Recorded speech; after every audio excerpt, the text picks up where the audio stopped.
이사야 47장. 이사야 47장 1절 15절 이사야 47장 다 하겠습니다. 5절 말씀. 5절 말씀 같이 읽습니다. 5절 말씀 같이 읽겠습니다. 오 갈대아 사람들에 따라 너는 잠잠히 앉고 어둠 속으로 들어가라. 내가 다시는 왕국들의 기부인이라 불리지 아니하리라. 여기 보면 5절에 왕국들의 기부인 나오고 7절에도 이 말씀이 나오죠. 나는 영원히 기부인이 되리라 하고는 이렇게 왕국들의 기부인, 영원한 기부인. 바벨론이 자신이 이제 이렇다 이 말이에요. 왕국이네. 자신은 왕국들의 기부인이고 영원한 기부인이다. 잠깐 기도합시다. 위대하시고 거룩하신 주 하나님 감사합니다. 하나님께서 또 주의 중간에 제가 함께 몰수를 하시고 또 이 성경을 공부할 때 주셔서 감사합니다. 이 시간 또 지혜와 계시형을 주시고 깨닫는 마음을 주셔서 주께서 말씀하실 때 또 주의 성령께서 크고 강하게 임재해 주셔서 이 말씀이 믿음과 잘 결합할 때 해주시고 말씀이 크고 강하게 저희 속에서 또 강력하게 그렇게 일할 수 있도록 그래서 많은 열매를 맺도록 저희 마음속이 강건해지도록 또 성장하도록 또 주의 형상으로 빚어지도록 인도해 주시길 원합니다. 아버지 하나님께서 말씀의 영감과 경이로움과 권능을 더해 주시옵소서.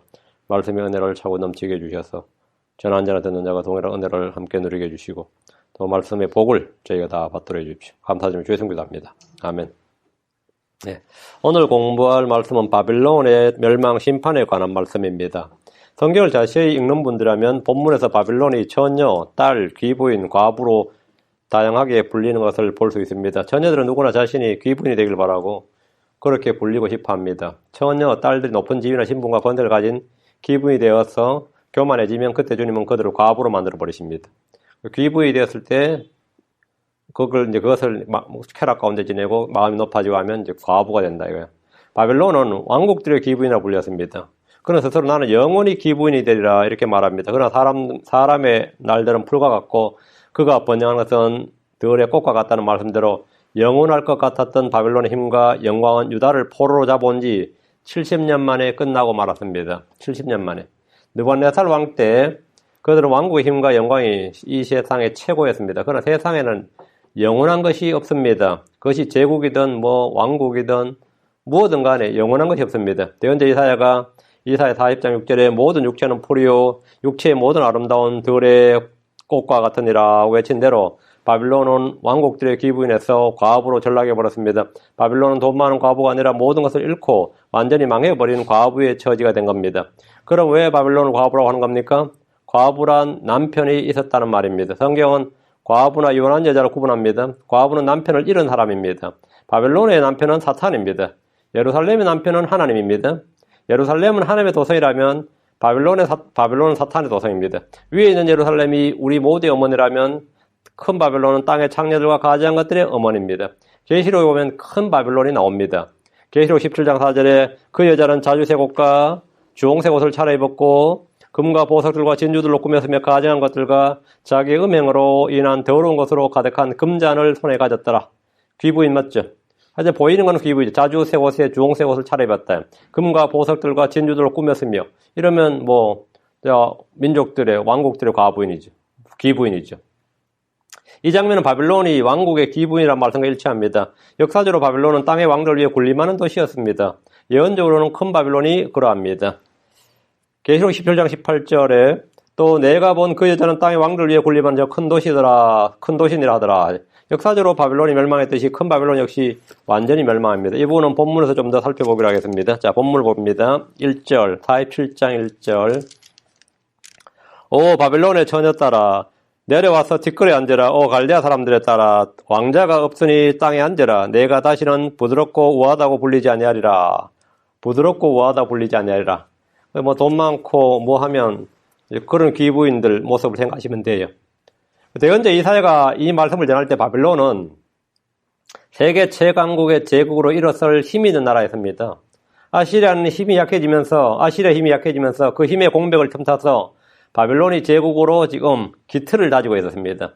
오 바빌론의 처녀 따라 이 말은 바빌론 민족을 부를 때 쓰는 말입니다. 유다를 예루살렘의 딸 시온에 따라 부르죠. 그 바빌론 시민을 이제 바빌론의 처녀 따라 이렇게 부른 겁니다. 내려와서 뒷거리에 앉으라. 높은 자리에 앉아 있는 이에게 주님은 낮은 자리에, 즉, 티끌에 앉으라고 하셨습니다. 이 장면은 우리 주님께서 높은 자리에 앉기를 좋아하는 사람들이 하신 말씀을 기억나게 합니다. 누가복음 14장 7절 9절, 누가복음 14장 7절에서 9절, 그분께서 초대받은 자들이 으뜸가는 자리를 택하는 것을 눈여겨보시고 그들에게 비유를 들어 말씀하시되, 내가 어떤 사람으로부터 결혼식에 초대를 받거든 가장 높은 자리에 앉지 말라. 그렇지 않으면 너보다 더 존귀한 사람이 그에게 초대를 받았을 때 너와 그를 초대한 자가 와서 내게 이르기를 이 사람에게 자리를 내주라 하리니 그러면 내가 수치를 당하며 가장 낮은 자리를 잡게 될까 염려하노라. 높은 자리를 탐하지 말고 거기 앉기를 좋아하지 말라는 거예요. 주님은 주인이 높은 자리에 앉은 사람을 낮은 자리로 가라고 명하듯이 주께서 민족들의 가장 높은 자리에 있는 바빌론에게 내려와서 티끌에 앉으라고 하시면 바빌론은 민족들의 머리요, 민족들의 가장 높은 자리에 있던 왕자에서 내려와서 가장 비천한 민족이 되고 맙니다. 지금까지 자기들 지배민족이었는데 어느 날 하루아침에 피지배민족이 된다 이 말이에요. 바빌론이 앉았던 그 자리에는 페르시아 제국이 앉게 됩니다. 페르시아 제국이 앉았던 그 자리에는 그리스 제국이 앉습니다. 그리스 제국이 티끌로 내려앉으면 다음은 로마 제국이 그 자리에 앉습니다. 마지막으로 적그리스도가 가장 높은 자리에 앉았습니다. 그러나 주님은 그를 끌어내리십니다. 그 자리에는 우리 주 예수 그리스도가 앉습니다. 주님 왕자는 영원합니다. 예수 그리스도의 왕국은 영원토록 있습니다. 하나님께서 바빌론에게 내려와서 티끌에 앉으라, 땅에 앉으라 말씀하시면 그들이 반발하고 버틴다 해도 그렇게 끌어내려집니다. 아모스 9장 2절에 그들이 땅을 파고 지옥으로 들어갈지라도 내 손이 거기서 그들을 붙잡으리라. 그들이 하늘로 올라갈지라도 내가 거기서 그들을 끌어내리라. 주님께서 끌어내리신다. 하늘로 올라갈지라도 끌어내리신다. 이거 높은 곳에 있으면 주님께서 끌어내리신다. 이것은 어느 왕이나 민족이나 다 마찬가지입니다. 오바댜 1장 3절 4절에 에돔에 대해서 주님이 하신 말씀이 있습니다.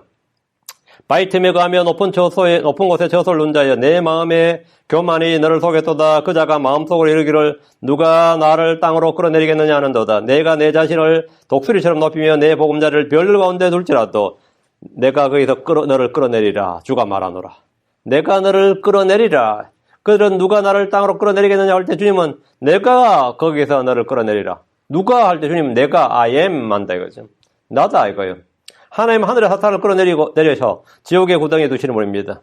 다시 1절 오 갈대아 사람들에 따라 왕자가 없으니 땅에 앉으라. 내가 다시는 부드럽고 우아하다고 불리지 아니하리라. 바빌론이 왕자가 없다는 것은 그의 왕국이 멸망했고 왕은 죽었기 때문입니다. 벨사살 왕은 귀족들과 연회를 열며 밤새 즐기면서 주 하늘을 못 오겠지만 주님은 그날 밤 왕국을 끝내셨습니다. 주께서 친히 자신의 손가락으로 왕궁 벽에다가 메네 대겔 우바르신 이런 글을 쓰셨습니다. 그 해석은 다니엘을 통해 주셨는데 그것의 해석이라니 메네는 하나님께서 그 왕의 왕국을 세우셔서 그것을 끝내셨다는 것이요. 대겔은 왕을 저울에다니 부족합니다는 것이며 베레스는 왕의 왕국이 나뉘어서 메대 사람들과 페르시아 사람들에게 주어졌다는 것이니다니 이 말씀에 따라 하나님은 바빌론 왕국을 끝내셨고 왕국은 메대와 페르시아 제국에 나누어 주셨습니다. 벨사살 왕은 페르시아의 고레스에게 죽었고 그의 왕자가 끊어졌습니다. 이후로 바빌론은 다시는 부드럽고 우아하다고 불리지 않습니다. 전혀 아름다움이나 우아함이 없는 여자로 전락해버린 겁니다. 돈 많고 힘 있을 때야 멋이 있고 아름답고 뭐 있어 보였겠죠. 모두가 바빌론을 찬양하고 높였지만 망하고 나서는 아무도 칭찬하지 않습니다. 바빌론은 더 이상 지배민족이 아니라 다른 여러 민족들과 마찬가지로 지배를 받는 그런 민족이 된 겁니다. 2절입니다. 맷돌을 가져다가 곡식을 갈며 내 머리단을 드러내고 다리를 드러내며 넓적다리를 드러내고 강들을 건너라. 이것은 귀부인이 어떻게 된 거죠? 여종이 된 거죠. 1절에서는 귀부인의 모습이었다면 2절에서 뭐가 된 거죠? 지금 여종의 모습이에요.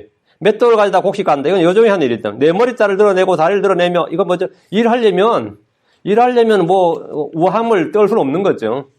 그리고 뭐 강을 건너려면 뭐 다리 걷어 올리고 해야 되는 거예요. 맷돌을 가져다가 곡식을 갈고 머리살을 드러내는 것은 부드러운 기부이나 우아한 여자가 하는 일이 아니라 여종들이 하는 일입니다. 가난한 시골 여성들은 집에서 자신을 꾸미는 일을 할 시간이나 여유가 없습니다. 그들은 바로 노동 현장으로 내몰립니다. 제가 어릴 때 시골 살면요, 나이 40 먹은 아주머니들은 지금 치면 70 먹은 할머니처럼 늙어 보였어요. 햇볕이 하도 타고 다 끌고 그때 40이고 50 먹으면 머리까지 하얀 데다가 얼굴 그림 어땠냐면 다 할머니처럼 보였습니다. 저는 어릴 때 50 하면 인생 다 산 줄 알았어요. 그 60 먹으면 회갑잔치 하는 거예요. 환갑잔치. 요즘에 40, 50 하면 그렇죠. 근데 이렇게 일하면 그럴 수밖에 없어요. 이렇게 일하면. 여러분들이 시골 살았으면 이걸 금방 알 수 있을 겁니다. 뭐 시골 살았으면. 저한테는 제 할머니는 언제나 할머니였어요. 제가 어릴 때도 할머니였고 내가 중학생 때도 할머니였고 고등학생 때도 할머니였어요. 왜? 젊었을 때부터 할머니였다고. 왜? 시골 살면은 자기를 꾸밀 적이 없어요. 이거는 이렇게 일을 하면 아침부터 밤늦게까지 땀을 뻘뻘 흘려가면서 햇살에 그냥 타면 그렇게 일을 하는 거죠. 이제 땀으로 몸을 씻는 거예요. 그래서 늘 노동 현장으로 새벽부터 노동 현장으로 매몰려서 저녁까지 맷돌을 가지다가 곡식을 갈고 머리따를 드러내야 됩니다. 머리에 뭔가를 이고 넓적다리를 드러내고 강을 건넙니다. 이것은 제가 어릴 때 시골에서 흔히 볼 수 있는 일하는 아주머니들의 모습입니다. 힘든 시절에는 여자들, 노인들, 어린아이들까지 일터로 내몰립니다. 뭔가를 머리에 이고 강을 건너려면 옷이 물에 덜 젖도록 조금이라도 허벅지를 더 걷어 올려야 됩니다. 한때는 기부인이라 높이를 받으며 손에 물도 묻히지 않던 여자들에게 이런 고난과 수치 그 자체입니다. 피난이라도 가야 할 때는 이보다 더 비참합니다. 요즘 북한 사람들이 이 밤에 압록강을 건너서 말이죠. 탈북할 때 중국으로 탈출할 때 옷이 젖어버리면 거기서 바로 들통나니까 자기 옷이 젖지 않게 하기 위해서 벌거벗고 건너는 모습이 야간 적외선 카메라에 찍히는데 참 가관이죠. 다 옷을 전부 다 벗고 강을 건너 그 추운 겨울에 그 압록강을 건너는 거예요. 그 건너고 나서는 옷을 대충 몸을 말려다 그 옷을 다시 입어야 돼. 그래, 한때 최강의 제국으로서 1등 시민이고 지배계층이었던 바벨론 사람들이 이제는 먹고 살기 위해서 생명을 부지하기 위해서 종들로 피난민으로 포로로 전락하게 되어버린 겁니다. 그게 지금 2절 말씀이에요. 3절입니다. 내 벌거벗은 것이 드러나고 참으로 내 부끄러운 것이 보이리라. 내가 원수를 갚되 사람으로서 너를 만나지 아니하리라. 아무리 고귀해 보이는 사람도 그의 벌거벗은 것이 드러나면 부끄러운 것이 다 드러납니다. 비단을 걸쳤을 때 뭔가 있어 보이고 아름답게 보여도 가리고 있던 것들이 벗겨지면 수치만 보일 뿐입니다. 주께서 내가 원수를 갚되 사람으로서 너를 만나지 아니하리라 하신 것은 주님이 원수 갚으시는 분이고 보복하시는 하나님이심을 말씀해 줍니다. 신명기 32장 35절에 원수 갚는 일과 보복하는 일은 내게 속하였으니 그들의 발이 정한 때 미끄러지리라. 그들의 재앙의 날이 가까움으로 그들에게 닥칠 일들이 속히 일어나리라. 이것이 바벨론의 딸들에게도 일어난 일입니다. 이스라엘은 자기들을 친 바벨론에게 직접 원수 갚지 않아도 됩니다. 하나님께서 원수를 갚아주십니다. 크리스천들은 대적들이나 원수들을 아는 박해자들을 향해서 분노하거나 그들을 복수하려고 애쓰지 않아도 됩니다. 기도하지 않아도 됩니다. 하나님의 진노하심에 맡기면 됩니다. 하나님께서 내가 갚으라고 하십니다. 로마 12장 19절 극진히 사랑하는 자들아 너희 스스로 원수를 갚지 말고 진노하심에 도리어 진노하심에 맡기라. 기록된 바 원수 갚는 일은 내 것이니 내가 갚으리라 주가 말하노라 했느니라. 어느 나라의 법이나 죄를 정죄하고 벌을 주는 것은 법에 따라 국가가 할 일이지 그 정부가 할 일이지 개인이 직접 해서는 안 된다는 사적 보복의 금지 원칙이 있습니다. 그 어느 나라나 어느 법치국가라면 다 사적 보복의 금지 원칙이 있어요. 스스로 복수를 계획하고 원수를 갚겠다고 하면 불법입니다. 그거는 경찰에 신고를 해서 사법부에 정죄를 받도록 되어 있어요. 그래서 사법부에서 하도록 되어 있다. 이것은 성경에서 유래한 법입니다. 그러나 정부는 법과 불법을 제대로 판단하지 못하고 원수를 갚아주지 못할 때가 많습니다.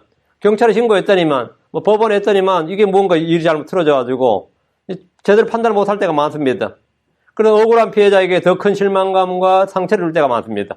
우리는 원수 갚는 일을 정부나 세상이나 국가에 맡기지 않고 하나님께 맡깁니다. 우리는 다 하나님께 맡깁니다. 하나님은 불의하지 않습니다. 하나님은 내가 다 갚으리라는 말씀대로 자기 백성, 자기 자녀들의 원수를 다 갚아주십니다. 다시 3절. 내가 원수를 갚되 사람으로서 너를 만나지 아니하리라. 이 말씀 주께서 사람의 자격이나 사람의 신분이 아니라 하나님으로서 그들을 벌하신다는 겁니다. 하나님께서 사람으로 오셨을 때 예수 그리스도께서는 누구에도 원수 갚거나 보복하거나 진노하지 않으셨습니다. 사람으로서 너를 만나지 아니하리라. 하나님, 만군의 주 하나님으로 그들을 심판하신 거죠. 하나님은 사람이 아니시고 육체가 아니십니다. 이 세상에 산 모든 사람은 언젠가 다 주 예수 그리스도를 만나게 되는데 사람으로서가 아니라 주요 하나님으로서 심판자로서 그분을 만나야 합니다. 우리 역시 그런 심판대에서 그분을 만날 겁니다. 로마 14장 10절 그런데 내가 어찌하여 내 형제를 판단하느냐 어찌하여 내 형제를 무시하느냐 우리가 다 그리스도의 심판대 앞에 서리라 했습니다. 그날에 우리는 자신에 관해 사람이 아닌 하나님께 회개보고를 해야 됩니다. 로마 14장 12절 그러므로 이와 같이 우리 각 사람이 자신에 관해 하나님께 회개복을 하리라. 우리 모두 하나님께 회개복을 해야 됩니다. 그리스도의 심판터 앞에 서리라 그랬습니다. 그럼 그리스도에게 회개복을 하리라 되어 있지 않고 하나님께 회개복을 하리라 되어 있죠. 그리스도가 하나님이시다 이 말입니다. 그날에 우리는 우리가 몸으로 행한 것을 다 받게 됩니다. 고린도후서 5장 10절 우리가 반드시 다 그리스도의 심판터 앞에 나타나리니 이로써 각 사람이 좋은 것이든 나쁜 것이든 자기가 행한 것에 따라 자기 몸 안에 이루어진 것들을 받으리라. 하나님은 사람이 되셔서 사람으로서 자기 백성들 가운데서 거하셨지만 이제는 누구도 사람으로서 만나지 않고 하나님으로서 자신을 보이시고 일하십니다. 4절입니다. 우리의 구속자로 말하건대 만군의 주 곧 이스라엘을 거룩하시니가 그분의 이름이니라. 이것은 이스라엘이라는 말입니다. 우리의 구속자란 말은 우리를 되찾으신 분, 값 주고 사신 분, 소유물로 취하신 분이란 말입니다. 우리는 모두 죄 아래 팔린 죄의 종이었습니다. 로마 7장 14절에 우리가 알거나 율법은 영적이나 나는 육신적이어서 죄 아래 팔렸도다. 우리는 죄 아래 팔렸도다. 이 말은 뭐죠? 죄의 종이었다 이 말입니다. 우리는 죄의 종이었습니다. 우리는 부패의 종이었습니다. 우리는 공중권세 잡은 자를 따라가는 마귀의 종이었습니다. 우리는 사망권세 아래 있는 사망의 종이었습니다. 우리는 육신을 따르는 육신의 종이었습니다. 하나님은 자신의 백성을 구속하셨습니다. 이 모든 것으로부터 우리를 구속하셨습니다. 예수께서는 율법의 저주에서 우리를 구속하셨습니다. 하나님께서는 율법 아래 있는 자들을 구속하셨습니다. 예수님은 첫 상속 언약 아래 있던 범법들을 구속하시려고 죽으셨습니다. 골로새서 1장 14절 그분 안에서 우리가 그분의 피를 통해 구속과 죄들의 용서를 받았도다. 그분 안에서 우리가 그분의 피를 통해 through his blood 그분의 피를 통해 구속과 죄들의 용서를 받았도다. 구속은 뭘로 받는 거죠? 피를 통해 받는 겁니다. 그분의 피를 통해 이거 개역성경이 이거 없습니다. 우리가 그분을 통해 곧 죄들의 용서를 받았도다. 피를 통해란 말이 없어요. 근데 어떤 분 그래요. 뭐 거기 없어도 다른 구절에 있지 않느냐 이런 분들이 있어요. 이 성경 뭐 거기 꼭 거기 골로새 1장 14절 없으면 뭐 에베소서에 있겠지. 뭐 에베소 1장 7절에 있단 말이에요. 그런 거 있죠. 이제 킹제임스 성경에서 이거 개혁이 없다 그러면 뭐 다른 데 있겠죠 그래. 당신 어금니는 위에 어금니는 없고 아래는 있다 그러면 충분하다 그러지 않아요. 아 뭐 어금니가 4개까지 필요하냐 1개면 있으면 되지. 거기 없어 여기 있지 이러면 어떻게 하죠? 손이 두 개 있는데 뭐 거기 없어 이쪽에 있잖아. 이런 사람 없다고. 자동차 타이어 4개 있는데 뭐 1개 없어도 상관없지 이런 사람은 아무도 없어요. 뭐 1개 없으면 나무 3개나 있는데 이런 사람은 아무도 없다고. 그런데 성경 구절은 여기 없어 저기 있으면 괜찮다 그래요. 성경 하나의 말씀은 여기는 없어도 저기 있으면 괜찮다 그래요.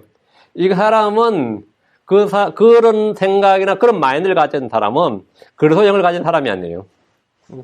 그런 사람은 그리스도영을 가진 사람이 아닙니다. 여기도 있어야 되고 저기도 둘 다 있어야 돼요. 2곳 있어야 되면 2곳 있어야 되고 3곳 있어야 되면 3곳 있어야 됩니다. 손가락이 5개 필요하면 꼭 5개 있어야 됩니다. 그렇죠? 그래 정상이에요. 그래서 하나님 말씀은 그분의 피를 통해라는 말씀이 여기 있고 저기도 있고 저기도 있어야 되면 한 곳이라 빠지면 안 됩니다. 예수님은 자신의 피로써 우리를 구속하셨습니다. 자, 히브리서 9장 12절 염소와 송아지 피가 아니라 자기 피를 힘입어 단 한 번 거룩한 곳에 들어가서 우리를 위하여 영원한 구속을 얻으셨느니라. 피를 통해 구속을 얻었다. 피를 통한 구속이죠. 예수님은 자신을 주심으로써 우리를 구속하셨습니다. 디도서 2장 14절 그분께서 우리를 위하여 자신을 주심은 모든 물법으로부터 친히 우리를 구속하시고 정결하게 하사 선한 행에 열심을 내는 백성과 자신을 위한 특별한 백성이 되게 하려 하심이라. 하나님 우리를 구속하신 구속자이십니다. 이스라엘의 거룩하신 이가 그분의 이름입니다. 5절 오 갈대아 사람들에 따라 너는 잠잠히 앉고 어둠 속으로 들어가라. 내가 다시는 왕국들의 기부인이라 불리지 아니하리라. 어둠 속으로 들어가라. 이게 뭔 말 같아요? 너는 잠잠히 앉고 어둠 속으로 들어가라. 갈대아 사람들의 딸이란 바빌론을 말합니다. 너는 잠잠히 앉고 어둠 속으로 들어가라. 강력하고 크고 화려했던 바빌론은 완전히 역사 속으로 묻혀버립니다. 바빌론 점점 약해져서 사람들의 기억 속에서도 사라집니다. 본문에서 어둠 속으로 들어가라. 이 말씀은 훗날 큰 바빌론의 멸망과 바닷속에 던져지는 것을 보여주는 예언의 말씀입니다. 계시록 18장 10절 21절 계시록 18장 10절 21절 그녀가 받는 고통을 두려움으로 멀리서도 이르되 가엾도다 저 큰 도시 바빌론이여 저 막강한 도시여 너에 대한 심판이 1시간 내에 이르렀도다 하리로다. 1시간 만에 바빌론이 망해버리는데 21절 힘센 전사 하나가 큰 맷돌 같은 돌을 들어 바다에 던지며 이르되 저 큰 도시 바빌론이 이같이 세차게 던져져서 다시는 보이지 아니하리로다. 큰 지진이 나서 무너져 버리는 거예요, 그냥. 그리고 완전히 도시 하나가 없어져 버린 거죠. 주의 날 큰 바빌론은 문자 그대로 바닷속 깊은 어둠 속으로 들어가게 됩니다. 5절 내가 다시는 왕국들의 기부인이라 불리지 아니하리라. 한때 바벨론은 왕국들의 기부인이라 불릴 정도로 화려했습니다. 정치, 경제, 군사, 문화, 종교, 교육 등 어느 분야에서나 전 세계 최고였습니다. 바벨론이 세계 최고였어요. 그래서 바벨론은 문자 그대로 왕국들의 기부인이었습니다. 모든 왕국들이 그녀의 발 아래 놓여 있었습니다. 그러나 고상하고 품 있는 여자는 아닙니다. 그 여자는 자주색 옷과 주홍색 옷을 차려입었고 금과 보석들과 진주들로 꾸몄으며 모든 것이 최고였다. 기부인이었죠. 가증한 것들과 자기 음행으로 인한 더러운 것으로 가득한 금잔을 손에 가졌더라. 그래, 이 기부인은 맞는데 어떤 기부인이냐면 가증한 것들과 자기 음행으로 인한 더러운 것으로 가득한 금잔을 손에 가졌더라. 왕국들의 기부인이란 것은 땅의 왕들이 그냥 음행했고 땅의 왕들 위에 군림하는 도시란 말입니다. 계시록 17장 18절 또 내가 본 그 여자는 땅의 왕들 위에 군림하는 큰 도시니라 하더라. 그 여자는 도시다. 바벨론이 그 여자죠. 그 여자, 기부인, 처녀, 딸, 과부 다 되는 거예요. 바벨론의 제국한 실체가 땅의 창녀들과 가증한 것들의 엄입니다. 바벨론이 심판을 받아 무너지고 바다에 던져지면 더 이상 왕국들의 기부인이라 불리지 않습니다. 땅의 상인들은 불타는 바벨론, 순식간에 무너져 내려버리는 황폐한 바벨론을 보면서 애곡하고 울겠지만 그것이 끝입니다. 더 이상 기억조차 되지 않을 겁니다. 6절 전에 내가 내 백성에게 노하여 내 백성을 내 상속 백성을 더럽게 하고 그들을 내 손에 넘겨주었거늘 그 유다를 바벨론에 넘겨주었거늘 내가 그들에게 긍휼을 베풀지 아니하고 노인들에게 내 멍에를 심히 무겁게 지어주었도다. 6절부터 15절은 바벨론의 죄와 불법에 관한 겁니다. 주께서 왜 바벨론을 심판하시고 멸하시는지 이유가 나옵니다. 바벨론 하나님께서 민족들을 파괴하고 멸하라고 택하신 도끼였습니다. 하나님은 바벨론에게 유다를 멸하게 하셨습니다. 전에 내가 내 백성에게 노하여 내 상속 백성을 더럽게 하고 그들을 내 손에 넘겨주었거늘 이건 주님이 하신 일이에요. 이 말은 하나님께서 바벨론에게 유다를 멸하도록 유다를 차지하도록 유다를 이제 심판하도록 허락하셨다는 겁니다. 불법과 죄로 가득한 유다를 심판하기 위해서 하나님께서 먼 나라 갈대아에서 심판을 집행할 사람, 주의 계획을 집행할 사람을 보내셨는데 그가 느부갓네살 왕이었습니다. 그는 하나님의 종, 하나님의 도구로 사용되었습니다. 문제는 바벨론이 단순히 그들을 망하게 한 정도가 아니라 너무나 잔혹하게 유다를 다루었습니다. 그냥 왕국 차지하고 보물 뺏어가고 뭐 종으로 잡아가면 되는데 뭐 닥치는 대로 죽였죠. 긍휼을 베풀지 않고 닥치는 대로 다 죽였어요. 그리고 산자들은 모두 다 포로로 잡아갔습니다. 노인들에게는 멍에를 심히 무겁게 지어줬습니다. 7절 또 내가 말하기를 나는 영원히 기부인이 되리라 하고는 이 일들을 내 마음에 두지 아니하였으며 그것의 마지막 끝도 기억하지 아니하였도다. 그러니까 이래 가해자들은 본래 자기가 한 일을 기억하지 않습니다. 내 마음에 두지 아니하였으며 바벨론은 유다에게 한 일에 대해서는 생각도 안 했어요. 어느 나라는 그렇게 했기 때문에 나는 영원히 기부인이 되리라 했죠. 바벨론은 자신들의 힘과 영광이 영원히 지속될 줄 알았습니다. 자기들은 영원히 세계 제1강국으로 초강대국으로 패권국가로 제국의 머리로 그렇게 영원히 그 영광이 지속될 줄 알았어요. 그래서 나는 영원히 기부인이 되리라 이렇게 한 거예요. 이 말은 자신감의 표현이죠. 제국의 머리로서 지위를 유지하겠다는 겁니다. 지금 미국이 세계 단일 패권을 영원히 쥐고 싶어하는 것과 같은 이치입니다. 미국은 두 번째 나라, 두 번째 나라 정도가 미국의 국력의 30% 이상을 따라잡으면 위험을 느껴요. 미국이. 옛날에 미소라 그랬죠. 소련이 군사적으로 엄청난 강국이었지만 경제적으로 모든 것에 미국의 30%가 안 됐습니다. 뭐 GDP는 모든 면에서. 근데 이제 소련 무너뜨려놓고 미국 하나밖에 없는데 중국이 갑자기 몇십 년 만에 막 덤벼들면서 2030년에 2050년에는 뭐 미국을 능가한다 이러고 있으니까 어떻게 해야 될 것 같아요? 이거를 무너뜨려야 되는 거예요. 그게 배경이에요. 그게 지금 미국과 중국의 미국 무역전쟁의 배경입니다. 지금 안 무너뜨려 놓으면 이거는 뭐 언제 기고 만장할지 모른다 이거예요. 완전히 눌러놔야 된다 이거죠. 이게 패권국가들의 특징입니다. 패권국가들의. 그 바벨론은 그 당시 바벨론은 그 제2, 뭐 제3 이런 패권국가 그 당시 없었어요. 그러니까 적수가 없는 거죠 한마디로. 그러니까 기고만장하고 아무도 누가 어느 소수 민족이 바벨론에 덤벼들 생각을 하냐 이거는 상상이 안 가는 일이었어요. 상상이 안 가는 일. 그러니까 나는 영원히 뭐라고요? 기부인이 되리라. 이렇게 된 거예요. 나는 영원히 기부인이 되리라. 난 영원히 세계 제1의 가장 그런 제1국가가 되겠다 이게. 기부인이 어느 날 평민이나 여종의 신세가 될 수 있습니다. 그렇죠? 어느 날 갑자기 평민이 되고 여종이 될 수 있단 말이에요. 재상에 아니면 귀족이 어느 날 관비가 될 수 있단 말이에요. 도예가 될 수 있고 세상 뒤바뀌면 그걸 될 수 있죠. 지주가 갑자기 자기 종한테 죽창에 찔려 죽는 일도 있고 그런 건 이 세상 흔한 일이에요. 그러니까 기분이 어느 날 평민이나 여종의 신세가 될 수 있는데 그렇게 되지 않으려면 어떻게 되죠? 힘을 유지해야지. 그래서 계속 힘을 유지해야죠. 잘 나가던 민족이나 잘 나가던 회사나 잘 나가던 개개인이 어느 날 갑자기 몰락하고 파산하고 망하는 일은 역사에서 흔히 있는 일이지만 아무도 자기에게 앞으로 그런 일이 일어날 것이라고 생각하지 않습니다. 이 크리스천들도 은근히 이 기복주의가 많아요. 그래서 어느 날 갑자기 내가 뭐 암이다 이러면 어때요? 아니면 뭐 어느 갑자기 무슨 질병이하고 재앙이 닥치면 왜 우리 집에 왜 나한테 그런 일이 있을까 이런 생각을 하게 됩니다. 왜? 내 예수 잘 믿고 성경 잘 믿고 교회 잘 가는데 왜 그 남들 위해 기도해 줄 때는 아무 문제 없었어요. 물론 뭐 마음도 애통하지만 남들 위해 기도해 줄 때는 어디까지나 남의 문제야. 남의 문제니까 막 그거 남 기도해 달라 그러면 나는 늘 기도해 준 입장이었지. 이제 그 일이 나한테 딱 닥치면 말이죠. 어떤 병문안도 못 오게 해요. 병문안도 오지 말라 그래요. 왜? 창피하다. 왜 나한테 왜 그런 일이 닥쳐들까 싶고 이거 뭐 전체적으로 이거 내 신앙생활 전부 돌아보게 되는데 다 이 한국 기독교가 기본적으로 마인드 자체가 크리스천들은 기복주의와 무속주의가 사실 깔려 있는 거예요. 근데 그런 사건을 통해서 이제 그걸 한번 겪는 거죠. 아, 나한테도 그게 있구나. 왜 이 별로 안 좋은 일이 우리 집안에 일어나지? 왜 나한테 이런 일이 터지지? 이런 거지. 아무도 그런 일이 자기에게 닥칠 것이라고 생각하지 않는다 이거죠. 이 일들을 내 마음에 두지 아니하였으며 이 일들을 내 마음에 두지 아니하였으며 이 말은 그들이 유다에게 행한 일을 마음에 두지 않았다는 겁니다. 그것의 마지막 끝도 기억하지 아니하였도다. 이 말은 그들이 행한 일에 대한 결과 심판에 대해 기억하지 않았다는 겁니다. 죄인들은 죄를 지을 때 그 마지막 끝을 기억하지 않습니다. 악을 행하는 자들은 끝을 기억하는 일이 없습니다. 사람은 뿌린 대로 거둔다는 말을 늘 듣고 그 말은 늘 하지만 그것이 자신에게 해당된다고 생각하는 거의 없습니다. 뿌린 대로 나도 뿌린 대로 거두게 되겠지. 나도 뿌린 게 그동안 있는데 나도 그대로 뭐 뿌린 대로 거두겠지. 이래요? 나는 예외로 생각하지. 남들은 그렇다고 생각해요. 그럼 나는 아니라고 생각하지. 성경은 뿌린 대로 거두리라 이래. 눈물을 흘리며 씨를 뿌린 자들은 기쁨을 거둡니다. 불법을 뿌린 자는 헛된 것을 거둡니다. 바람을 심으면 효울이 바람을 거둡니다. 호세아 8장 7절에 그들이 바람을 심어선즉 효울이 바람을 거두리라. 인색하게 뿌린 자는 인색하게 거둡니다. 풍성하게 뿌린 자는 풍성하게 거둡니다. 육신에게 심는 자는 육신으로부터 썩는 것을 거둡니다. 성령에게 심는 자는 성령으로부터 영존한 생명을 거둡니다.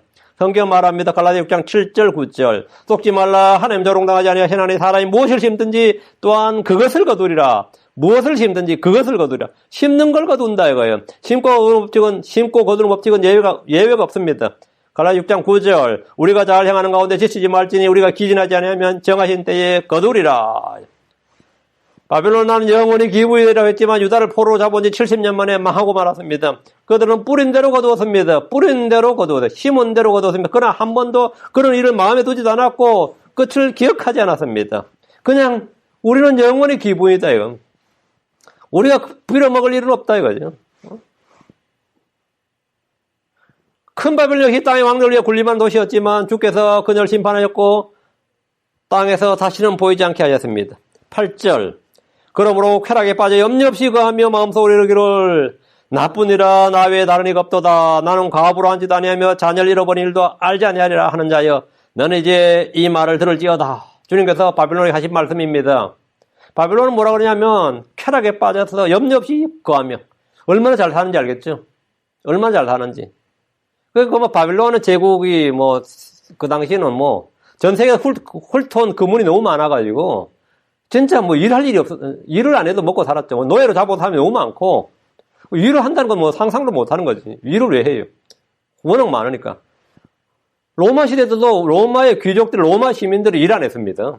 하도 노예를 뭐 100만 명, 200만 명 잡아오니까 일은 노예가 하는 거지. 로마 시민권자라면 일 안 해요. 로마 시민권자 맞아. 시민권만 가지고 있어도 이거는 뭐 엄청난 거죠. 아무리 미국이 잘 산다도 그런 건 아니잖아. 그죠? 거기에 비교할 수 없는 거 아니에요. 영국이 아무리 대영 제국 할 때도 그런 건 아니었다. 옛날에 이 뭐 바빌론 제국이나 로마 제국 이런 제국들에서 시민들은 그 복지 혜택이 지금하고 막 상상할 수 없는 이야기. 왜요? 다 긁어모으니까. 지금 이제 미국 사람들이 저같이 못 사는 사람도 차를 굴린다 이 말이에요. 근데 전 세계에서 자기 개인 명의로 차를 굴릴 수 있다는 것은요. 그렇게 전 세계로 적으로 많지 않습니다. 그러니까 미국이 이 정도의 경제력을 유지하려면 로마 시대가 약탈국 때 약탈을 해오듯이 사실은 그만큼 긁어와야 이 경제가 유지가 돼요. 근데 미국이 지금 그렇게 못한다고. 그렇게 못하니까 어떻게 되겠죠? 빚이에요. 미국은 사실 전 세계 천문학적인 빚을 지고 있는 거예요. 그러니까 미국 망하면 다른 나라도 다 같이 망하는 거죠. 왜? 채권을 발행해서 강제로 사게 만들어 놨으니까 같이 망하는 거예요. 응? 미국 망하면 다 망하는 꼴이, 그런 식으로 시스템을 만들어 놔서 지금 돌아가는 거예요. 무조건 없으면 그냥 채권 찍어가지고는 미국 국채 찍어서는 발행해서 사게 만드는 거죠. 그동안 수십 년을 일본이 다 사줬어요. 지금 중국이 엄청나게 사주고 있고, 뭐 우리나라도 많이 사주고 있어요. 그렇게 한다면 지금 이 정도 경제 시스템이나 복지 시스템을 유지할 수가 없습니다. 이런 나라가. 아무에게나 다 뭐 푸스템 주고 뭐 이 정도. 그런데 뭐 못 산다는 사람 얼마나 많아요. 근데 지금 바빌론 제국은 그 사람 뭐냐? 쾌락에 빠져 염려 없이 가며 마음속에 이르기를 나뿐이라. 이게 단히 나뿐이죠. 나 외 다리가 없도다. 이런 재물과 힘을 가진, 그리고 이렇게 살 수 있는 세상 민족은 자기들밖에 없다 이거예요. 이들이 얼마나 쾌락에 빠져 염려 없이 있냐면 지금 전쟁이 났으면 페르시아 군대가 바빌론 성 밖을 몇 년간 포위하고 있었습니다. 근데 바빌론 성이 워낙 견고해가지고 성에 있는 사람들이 막 굳건한 경비태세 갖춘 게 아니라 놀고 있었어요. 한번 넘어오려면 넘어와봐라, 쳐들어오면 쳐들어와봐라, 이런 식으로. 그리고 성 안에서 왕은 뭐하고 있어서 귀족들 모아놓고 뭐 있죠? 벨사살 왕이 파티 열었습니다. 근한 파티를 열었어요. 그 왕과 귀족들 왕궁에서 연회를 베풀고 먹고 마시며 즐길 정도로 쾌락을 즐겼고, 그때 사람들이 막 불안하고 염려하고 밖에 적군들이 있는데 이런 거 없었어요. 아무런 염려가 없었습니다. 마음속에 무슨 생각을 하고 있었는지 보십시오. 8절에 나뿐이라 나 외에는 다른 이가 없도다. 나는 과부로 앉지도 아니하며 자녀를 잃어버릴 일도 알지 아니하리라. 바빌론은 다른 민족이나 다른 사람들에게는 관심조차도 없었습니다. 바빌론은 자기가 맞설 적수가 없다고 생각했습니다. 과부로 앉지도 않고 자녀를 잃어버릴 일도 알지 않겠다는 말은 절대 망하지 않는다. 이런 확신을 가진 겁니다. 제국의 머리에서 힘과 지위를 누구에도 빼앗기지 않을 것이란 말입니다. 그러나 왕국이 망하는 것은 그들의 결심으로 된 일이 아니에요. 왕국이 흥하고 망하는 것은 오래가지 않았습니다. 바빌론 난 페르시아, 그리스 제국은 오래가지 않아 다 쇠퇴했습니다. 로마 제국은 분열되었습니다. 앞으로 짐승이 세울 적그리스도 제국은 가장 막강한 권력을 가졌겠지만 어때요? 7년입니다. 그 기간 7년이에요. 절대 잃어버리지 않을 것 같고 비극이나 불행은 없으라고 외쳐도 그것은 주의 손에 있는 것이지 자신의 결심에 있는 것이 아닙니다.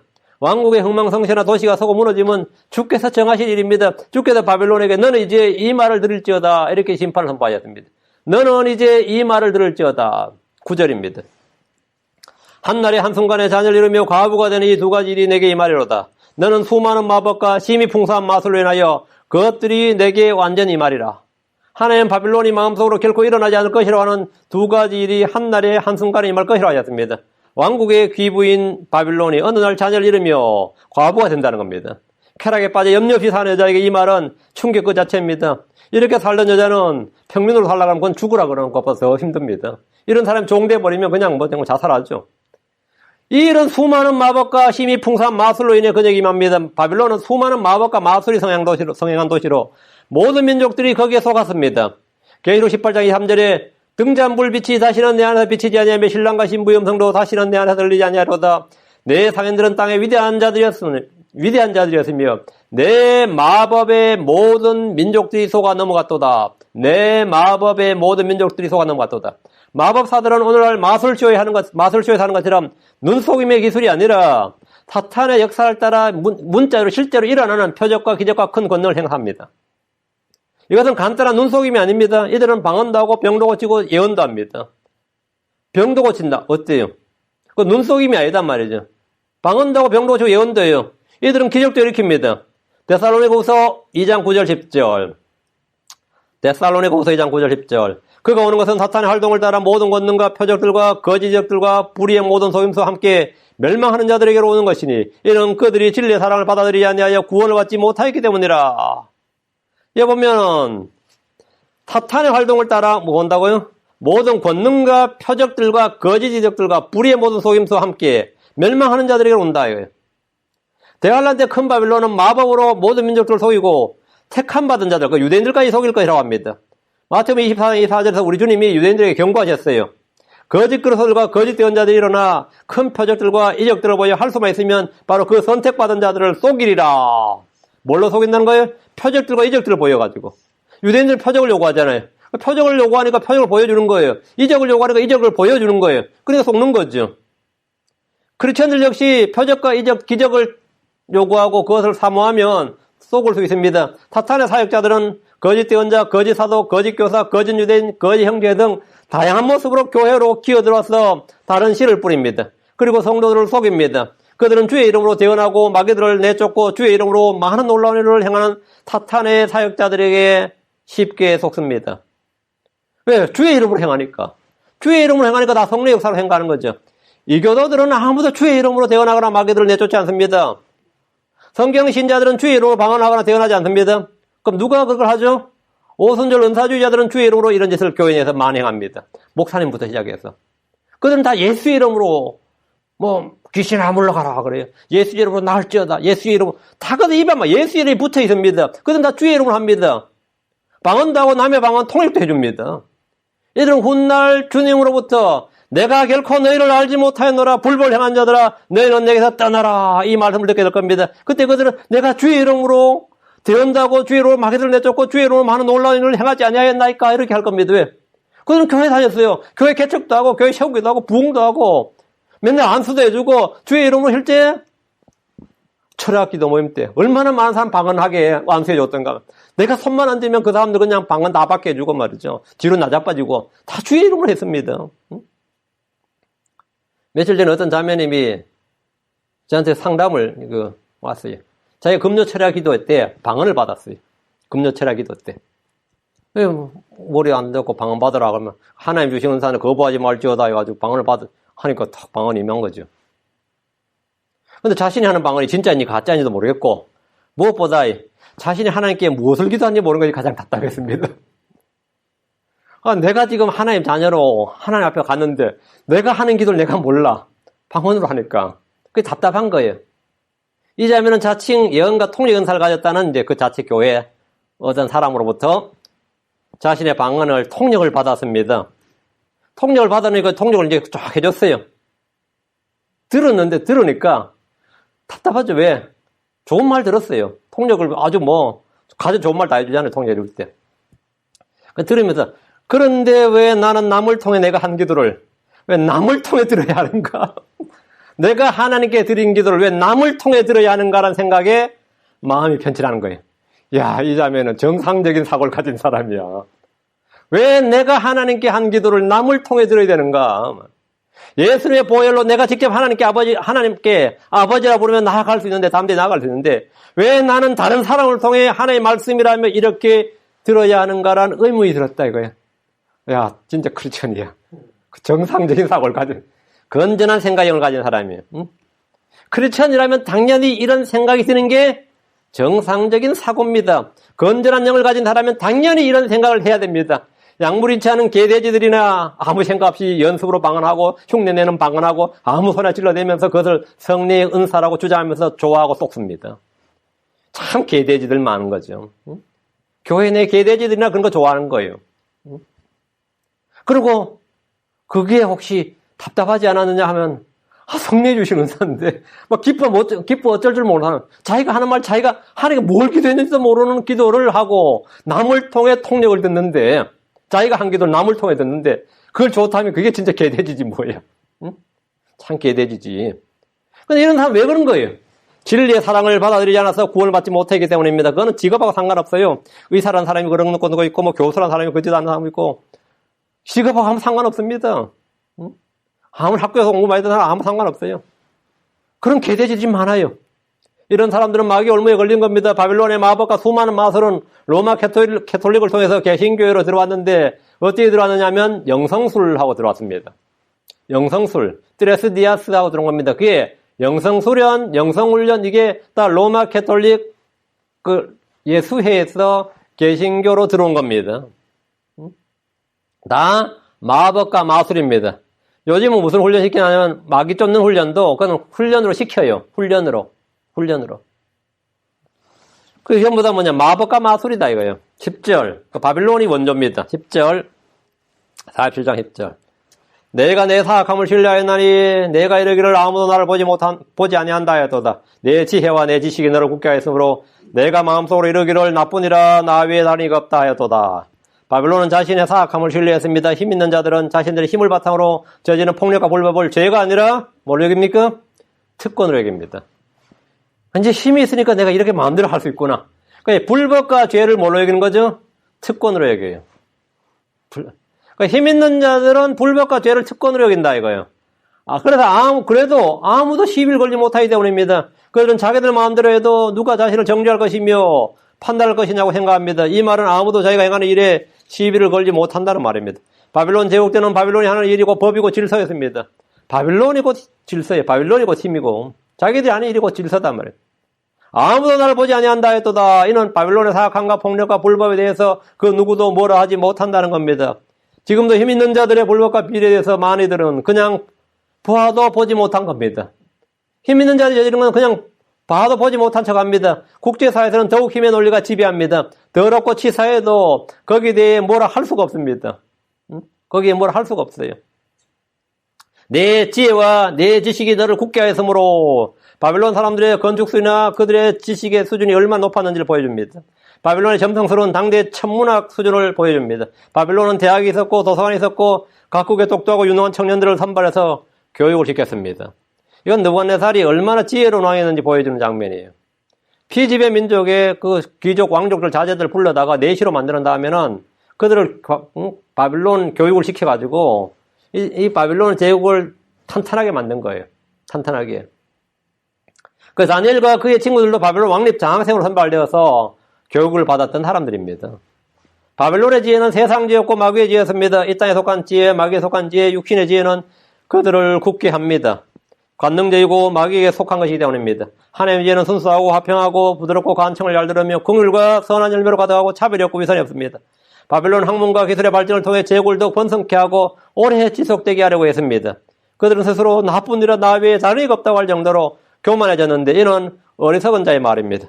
잠언 15장 2절 지혜로운 자의 혀는 지식을 바르게 사용하되 어리석은 자들의 입은 어리석음을 쏟아내느니라. 바빌론 어리석은 자로서 자신의 어리석음을 쏟아냈습니다. 11절 그러므로 재앙이 너를 덮치되 내가 그것이 어디에서 일어난지 알지 못하리라. 해악이 내게 닥치되 내가 너희 것을 물리치지 못하리라. 황폐함이 내게 갑자기 임하되 내가 그것을 알지 못하리라. 바빌론은 나 외에 다른 이가 없다고 했지만 하늘에는 주 하나님 계시고 그분은 땅의 모든 왕국을 다스리십니다. 어리석은 자들의 마음에는 하나님이 없습니다. 교만한 자들은 어리석은 자들입니다. 자기 외에는 아무도 없는 자들은 어리석은 자들입니다. 주님은 같은 말씀을 3번이나 점층적으로 반복하셨습니다. 재앙이 너를 덮치되 해악이 내게 닥치되 황폐함이 내게 갑자기 임하되 이걸 점층적 구조방법이라고 그러죠. 하지만 그들은 그것이 어디에서 일어난지 알지 못하고 그것을 물리치지 못하고 그것을 알지 못했습니다. 12절 이제 젊어서부터 힘써 행하던 내 마술과 수많은 마법을 가지고 서보라. 혹시라도 내가 유익을 얻을 수 있거든 그리하고 혹시라도 내가 이길 수 있거든 그리하라. 바벨론의 지혜자들이 모두 동원되어도 그들은 재앙과 해악과 황폐함이 어디서 일어나는지 알지 못하고 그것을 물리치지 못합니다. 이것은 하늘로부터 하나님으로부터 온 것이기 때문입니다. 바벨론이 젊어서부터 힘써 행하던 마술과 마법을 가지고 마주서 보아도 그들은 알 수 없고 이길 수 없습니다. 바벨론이 젊어서부터 바벨론은 처음 시작 때부터 마술과 마법이 성행했다 이 말이에요. 이것은 하나님으로부터 난 재앙이었습니다. 바벨론의 기술과 바벨론의 군대와 바벨론의 점성술과 바벨론의 마술과 수많은 마법은 그들에게 닥친 재앙의 날에 무용지물, 아무런 소용, 무용지물입니다. 무용지물이다. 혹시라도 내가 유익을 얻을 수 있거든 그리하고 혹시라도 내가 이길 수 있거든 그리하라. 네가 막을 수 있거든 막아보고 이길 수 있거든 이게 뭐라 말이야. 한번 트라이 해보라 이거예요. 너희들이 마술이나 너희의 기술로 너희 학문으로 너희의 뭘로 해보라 이거예요. 너희 종교로. 주님은 그들이 그런 것들로 유익을 얻을 수 있거나 이길 수 있거든 한번 해보라는 겁니다. 어떤 시도를 하든지 별짓을 다 해도 안 된다 이거예요. 평소에 사람들은 자연을 통제할 수 있을 것 같이 과학과 기술을 자랑합니다. 평소에 사람은 모든 질병을 고칠 수 있을 것 같이 말합니다. 주님은 너희가 가진 모든 힘과 지혜를 다 쏟아 부어서 해볼 테면 해보라 이거예요. 땅이 갈라지는 큰 지진 앞에서 바빌론은 무너지는 것 외에 달리 아무것도 할 수 없습니다. 아무 일을 할 수 없어요. 화산이 터지면 용암과 연기를 우리는 어떻게 할 수가 없습니다. 그냥 그대로 받아야지 도망가거나 피하는 것 빼고는 할 수가 없어요. 토네이도가 마을을 덮치면 숨는 것 외에 할 일이 아무것도 없습니다. 아무런 마술로 마법도 소용이 없습니다. 13절 내가 너의 수많은 계획으로 인하여 피곤하게 되었도다. 이제 별을 살피는 자들과 별을 바라보는 자들과 날마다 예언한 자들이 일어나서 내게 임할 이 일들로부터 너를 구원하게 하여 보라. 바빌론에 이런 사람이 많았죠. 점성술가들이 많았어요. 별을 살피는 자, 별을 바라보는 자, 달마다 예언하는 자들. 한번 그들에게 한번 구원해보라, 구원하게 해보라 이거예요. 바빌론의 점성술은 유명합니다. 별을 보면서 사람이 기륭하복을 예언했습니다. 그렇다면 그들로 하여금 자기에게 임할 이 일들로부터 자신을 구원해보라는 겁니다. 하나님은 사람들에게 할 수 있거든 뭐든지 해보라고 하셨습니다. 무엇을 할 수 있습니까? 뭘 할 수 있어요? 아무것도 없습니다. 아무것도 없어요. 14절. 보라, 그들은 지푸라기 같이 되어 불에 탈 것이요. 그 불꽃의 위력에서 자신을 건져내지 못하리라. 옆에서 몸을 따뜻하게 할 숯도 남지 아니하고 앞에 앉을 만한 불도 남지 아니하리라. 완전히 다 태워버리니까 숯도 없고 옆에 앉을 만한 불도 없다 이거. 완전히 그 불꽃의 위력이 얼마나 큰지 다 전소 다 태워버린 거예요. 별을 살피는 자들, 별을 바라보는 자들, 달마다 예언한 자들은 지푸라기 같이 되어서 불에 탈 겁니다. 그 불꽃의 위력에서 자신을 건져내지 못합니다. 이거 넷째 천사가 나팔을 불면 일어난 재앙이 불입니다. 그게 불재앙이죠. 계시록 9장 18절에 이 세 가지고 그것들의 입에서 나온 불과 연기와 유황에 의해 사람들의 3분의 1이 죽임을 당하리라. 불과 유황과 연기를 했어요. 두 증인의 입에서도 불이 나오는데 누구든지 그들을 해하려면 불에 죽습니다. 계시록 11장 5절. 만 어떤 사람이 그들을 해하고자 하면 그들의 입에서 불이 나와 그들의 원수들을 삼킬 것이요. 또 어떤 사람이 그들을 해하고자 하면 그가 반드시 이런 식으로 죽임을 당하리라. 우리 하나님은 소멸시키는 불이십니다. 이 불은 남김없이 태움으로 숯도 남지 않고 앞에 앉을 만한 불도 남지 않습니다. 완전히 다 태워버리기 때문입니다. 15절. 이사야 41장 15절. 너와 함께 있었던 자들, 곧 젊어서부터 너와 함께 장사하던 자들이 내게 이와 같이 되리라. 그들이 저마다 자기 지역으로 떠돌아다니리니 아무도 너를 구원하지 못하리라. 바빌론과 장사하던 상인들은 바빌론의 멸망을 보고 슬피 울 뿐입니다. 계시록 18장 11절 15절. 계시록 18장 11절. 땅의 상인들도 그들을 보고 슬피 울매고 가리니 이는 아무도 다시는 그들의 상품을 사지 아니하기 때문이라. 15절. 이것들을 팔던 상인들과 그녀로 인하여 부자가 된 자들이 그녀가 받는 고통을 두려워하므로 멀리서도 슬피 울고 통곡하며. 우는 것 빼고 할 거 없는 거죠.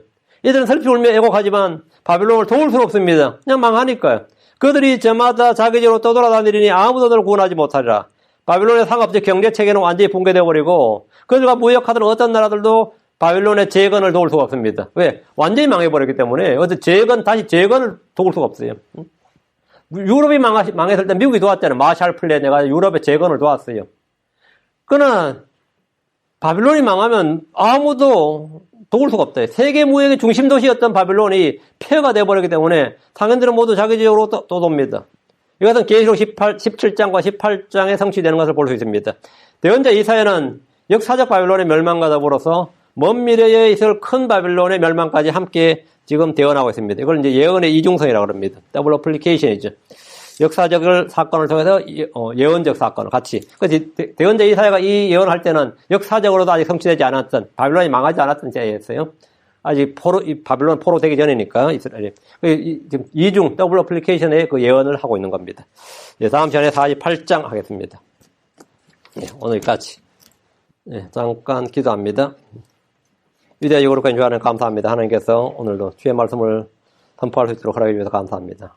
하나님 아버지, 저희가 모든 것이 주의 손에 있고 또 주께서 말씀하신 대로 작정하신 대로 계획하신 대로 이루어진다는 사실을 저희가 알고 믿습니다. 아버지 하나님, 제가 언제나 주님 앞에서 참 자신을 낮추고 우리 주 예수로의 마음, 주 예수로의 영으로 살아갈 수 있도록 주 예수로의 말씀을 가지고 또 살아갈 수 있도록 은혜를 베풀어 주시길 간구합니다. 아버지 하나님, 선포되는 말씀마다 충만한 기름 부음이 있게 해주시고 또 신선한 기름 부음이 넘치게 해주셔서 저희들은 모든 분들이 하나님의 말씀을 잘 깨닫고 또 잘 분별하고 이것을 생활에 잘 적용하고 또 이 말씀으로 교훈을 얻고 경고를 얻고 배움을 얻도록 인도하여 주시옵소서.